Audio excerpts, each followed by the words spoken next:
This is the Benefits Buzz Podcast, your weekly pulse on what's happening in the world of employee benefits. Brought to you by your friends at WEX, who believe in simplifying benefits for everyone. Now listen up and let's get buzzed!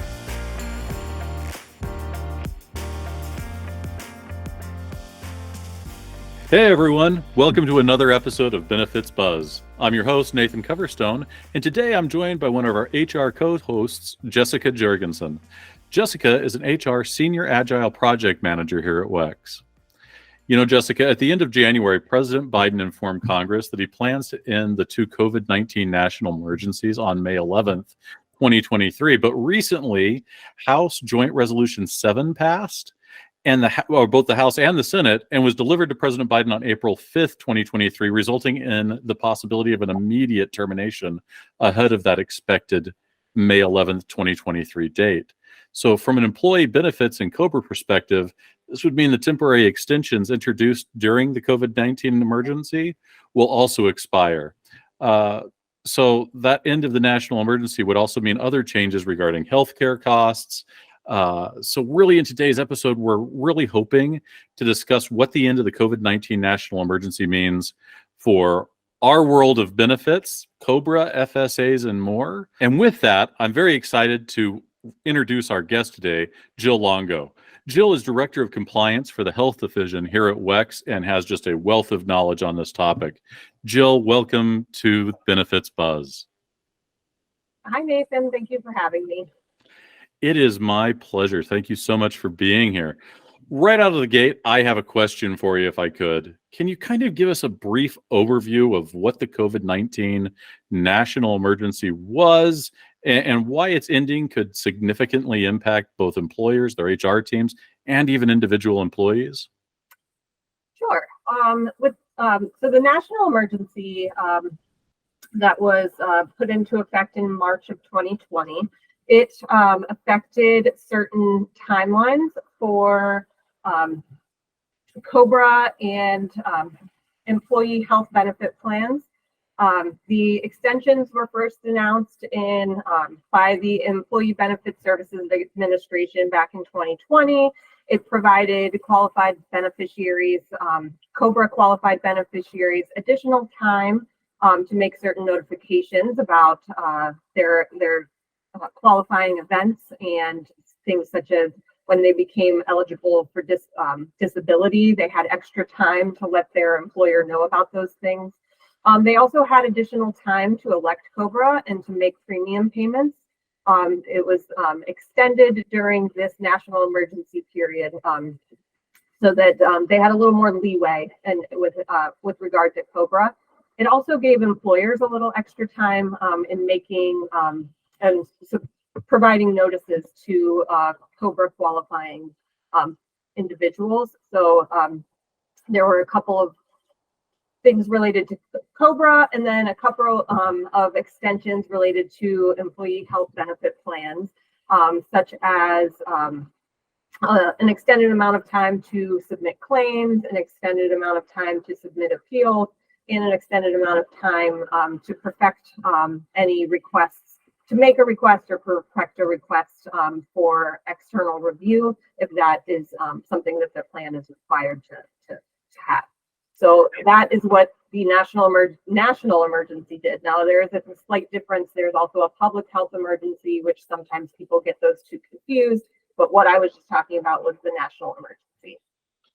Wow, a lot of moving parts. I can definitely see why this would be impactful to so many employers and individuals. Yes, there are going to be a lot of, with the end of this national emergency, there's going to be a lot of walking back to how things used to be pre-COVID, and a lot of changes, and a lot of looking at how those extensions were implemented, and then determining how do we get back to where we once were before pre-COVID.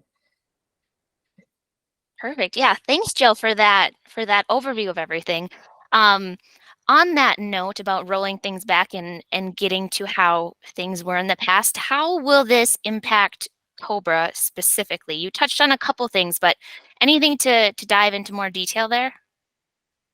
Sure. So during the national emergency, individuals had extra time to elect COBRA. They had extra time to make their initial payment and their subsequent monthly premium payments.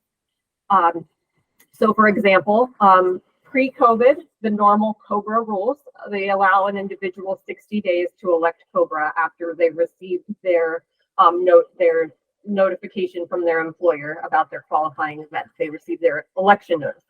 They have 60 days on a normal basis to make that election. During this national emergency and all the way up through the end of the national emergency and what's called the outbreak period, which continues 60 days after the national emergency ends, those folks who had a COBRA qualifying event, they had extra time to make their election. So they could have waited up to a year after their normal due date to make an election. And then the same thing goes for their initial payment and their subsequent monthly payments. 45 days to make an initial payment is the normal timeline. Those due dates and deadlines were extended during the national emergency and will continue to be extended and up until the end of the outbreak period. So let's say, for example, we're talking about May 11th as the end of the national emergency. That means that as of July 10th, which is 60 days after May 11th, those individuals, their clock will start ticking again. So if they if they're in the election window, they will have 60 days after that July 10th date to make their election. There are some intricacies about whether like the 365-day mark, the 1 year mark comes first, or the end of the outbreak period, election period comes first. It gets a little tricky. But that's why employers rely on their TPAs for these types of things. So. Yeah, to recap what you said, I think what I heard was 60 days after the 60 days, but not always. But not always. Exactly. And it gets trickier from there. Okay. Okay. So glad we have an expert on the call today. Yeah, here. You can talk in circles, but I mean there is a way to calculate it, a method to the madness, and we'll just have to be employers need to be prepared for that end and what is to come related to COBRA specifically with those different timelines, because it is quite complicated. I mean, COBRA is complicated without all of the national emergency extensions. So You're not wrong. COBRA can be. I'm sorry. There's a part of me that's still kind of daydreaming about going back to the days of pre-COVID. So when you said that, I got stuck in my thoughts for a little bit there. Let me ask you a question, Jill. Though it's obviously very impactful to COBRA. But will the end of the national emergency have any impact to things like flexible spending accounts or health reimbursement arrangements, or really any of the other benefits that people have come to rely on? Yes. So during the national emergency, individuals had extra time to file a claim. So normally FSAs, HRAs, there's a certain amount of time. There's usually a run out period after the end of the plan year in which a claim can be submitted and someone can request reimbursement for their plan or through their plan. Those have been extended sort of on the same type of timeline. Individuals have been given an additional year to submit their claims, and they've also been given an additional year to appeal. If they had a denied claim, they have additional time to appeal that claim. So the normal ERISA timeframe for submitting an appeal is 180 days after a claim is denied. Someone has to appeal that decision if they want to. During the national emergency and up through this outbreak period that I've been talking about, they do get that extra time. Well, that will also expire when the outbreak period is over, and we will go back to normal timelines for those folks. So, if they normally have to submit their claims or submit their appeals on a certain, within 90 days or 180 days, that is all going to be to roll back to those original due dates that are implemented by their employer's health plan or their FSA, HRA, whatever group health plan we're talking about. So it sounds like it's pretty important for participants to really pay attention to the claims they filed and any denials that they had, and keep track of those deadlines to make sure that they can appeal if they need to. Am I understanding that correctly?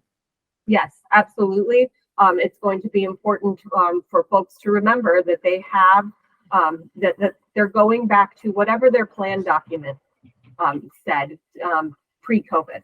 So their plan documents always provide the due dates for submitting claims, and those dates will go back, will roll back to those requirements once the national emergency is over. I'm back to daydreaming pre-COVID. I better turn it over to you, Jessica, because I'm going to daydream for a little bit. Sure. Yeah. You go right ahead. So shifting gears a little bit as we're all having this conversations from the comfort of our homes, and there's not a lot that you can't do remotely now. Tell us about the impact that this will have on telemedicine. So there's a couple of different ways that telemedicine is affected, or in one way that it's actually not yet affected. So one way is that in those pre-COVID times, Medicare enrollees that were living in rural areas, they were the only ones who could use Medicare to cover their telehealth appointments. So that was, think individuals, they're in rural areas, there's like a certain distance around them that they don't have access to certain medical professionals. So Medicare allowed those individuals pre-COVID to use telehealth appointments, but others who did not live in those situations were not allowed to. The pandemic ushered in additional flexibility so that Medicare enrollees could receive coverage of telehealth for appointments that otherwise they would have been in-person appointments. There was a $1.7 trillion spending bill that President Biden signed into law in December 2022, and it included additional 2-year extension of these provisions. So Medicare telehealth coverage provisions will remain in place through 2024. For group health plan sponsors, that means that even after the public health emergency or the national emergency ends, they can continue first dollar telehealth coverage for plan participants. And that's particularly important to those plans who want to maintain HSA compatibility. So as one requirement to have a health savings account, you cannot have pre-deductible health services provided to individuals except for a certain category of preventive services. But in this case, that bill does allow for the group health plans to continue to offer that telehealth coverage up through December 2024. Okay, add that to the list of dates to remember. It's great that telehealth is allowed to continue all the way through December 2024. I think that's great. But does this do anything with COVID-19 testing and vaccines? Should employers start looking at maybe adjusting their safety protocols and policies as we're now coming to the end of the national emergency? Yes, absolutely. So once the emergencies end, they should be, so in terms of like COVID testing, COVID vaccines, they should be taking a look at their policies. They should be talking to their insurance carriers. They need to be looking at their plan documents and warning individuals of the fact that some of these things that were had no cost sharing before during the public health emergency, some of those things are going to have cost sharing associated with them, or prevent or pre-authorization or some other type of like medical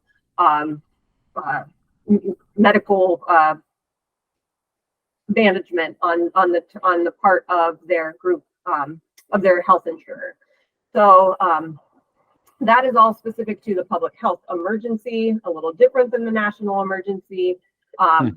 but employers need to think about that and think about, what their plan documents say, what their summary of benefits and coverage say. So those types of documents that they have to have and make available to their plan participants, they need to take a look at those and make sure that it's all accurate for what changes they're going to make after these emergencies are over. It really does seem pretty complicated between national emergency and public health emergency. So it sounds like good advice to employers is go look at your plan documents and make sure that you're familiar with how things were before all of this, because we're rapidly heading back to those states. And that leads us into my next question. So in addition to updating the plan documents, what else should HR leaders and employers be doing to prepare themselves for the end of the COVID-19 emergencies? So they should absolutely be communicating with their vendors, and their vendors are their insurance carriers, their third-party administrators, their benefit administration vendors. They need to understand how these vendors are making the transition. So they should reach out to their vendors and say, how are we going to handle the change of due dates for COBRA? What is the plan for that? And, in most cases, I think their vendor probably is, communicating that to them. But if they're not, employers need to check in. HR needs to check and say, is there anything that the employer is responsible for? So, the TPA, the health insurer, they might only do certain pieces of this, and then the employer is responsible for other parts. So they need to be concerned about that. And then also communication is key as well. And making sure that not only are they talking to their vendors, but understanding, like I said, who's responsible for what, who's going to make these changes. Sure. Yeah, that makes sense. Preparing for a smooth transition into yet another new time for everybody. Yeah, we've got pre-COVID, we've got COVID. Now I guess we're moving to post-COVID. As long as we keep on moving. So, Yes. One of the things that I think about is at WEX, we take a great deal of pride in the fact that we work to simplify the business of running a business, and we take the complex and really make it simple for employers. So I'm gonna put you a little bit on the spot, Jill. What tips might you have to employers for how they can best communicate all of these changes out to their employees, the people that they really want to make sure understand where these deadlines are being adjusted, et cetera? So I think it's very important to make these communications as early and as frequently as possible. So the Department of Labor did suggest, or strongly suggest, or maybe even it's a requirement, that employers need to notify individuals when these deadlines are running out. So if a timeline is approaching and someone is almost to the point where they could no longer make COBRA election, or where they're going to miss out on, being eligible for some benefits, so it could be a claim to an FSA. The DOL strongly recommends communicating that to the plan participant, and in doing so, letting them know, hey, this is coming up here. Here's the potential loss that you're going to have if you don't respond by the end of your grace period. You will lose your right to elect COBRA. So the DOL wants employers to make these communications to their employees. Plus, it just will make it a better experience, a better benefits experience for those individuals if they know what to expect in terms of these deadlines and what they need to do and when they need to do it by. That's fantastic. There's just a lot of moving pieces with this particular situation. I can't thank you enough for taking some time to be with us and helping us start to sort through just kind of what feels at times a little bit like chaos. Any final suggestions for our audience on how to prepare for the end of the COVID-19 emergencies, especially now that we don't have a real firm deadline on when they'll actually end? I think we just all need to be prepared for, we might have to pivot very quickly here. So, here at WEX, we've been preparing for that May 11th date ever since the president announced it back in January. As soon as we saw that the date could be moved up to a more immediate timeline, we pivoted and said, okay, what are we going to do to prepare for that? If, it gets signed tomorrow or, in 3 days from now. I think the key is to have the discussions, start talking about what needs to be done, communicate, like I said, with your vendors, communicate with your employees, and have internal discussions about what the employer's responsibilities are and how they're going to execute those responsibilities. And maybe it is that it's the TPA that's going to handle it, but what if it's not, and they need to be prepared for that. So I think communication and just being prepared for it to change on a dime, that's my advice. It's good advice. That's good advice. Well, Jill, let me take this moment to say thank you so much for being on Benefits Buzz. We truly appreciate your professionalism and your insights, wealth of knowledge. Thank you for bringing it to the table. And Jessica, thank you for co-hosting with me today. It's always fun to co-host with you. Yeah. Thank you for having me. And thank you to Jill again. And thank you to all of our listeners for tuning into today's episode. If you haven't already, please go out and subscribe to Benefits Buzz and leave us a review. We'd love to hear from you. Always looking for feedback.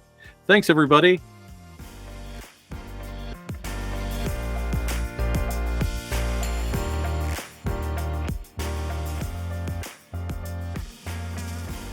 WEX is in the business of simplifying benefits for everyone. Now, although we certainly hope our podcast sparks some aha moments, like that was pretty cool, but of course we cannot provide legal, investment, or financial advice. And, well, therefore, nothing shared in this podcast should be interpreted as such. We encourage you to seek out appropriate professional advice regarding your plans. Hey, congratulations! You made it through our disclaimer. Thanks for listening.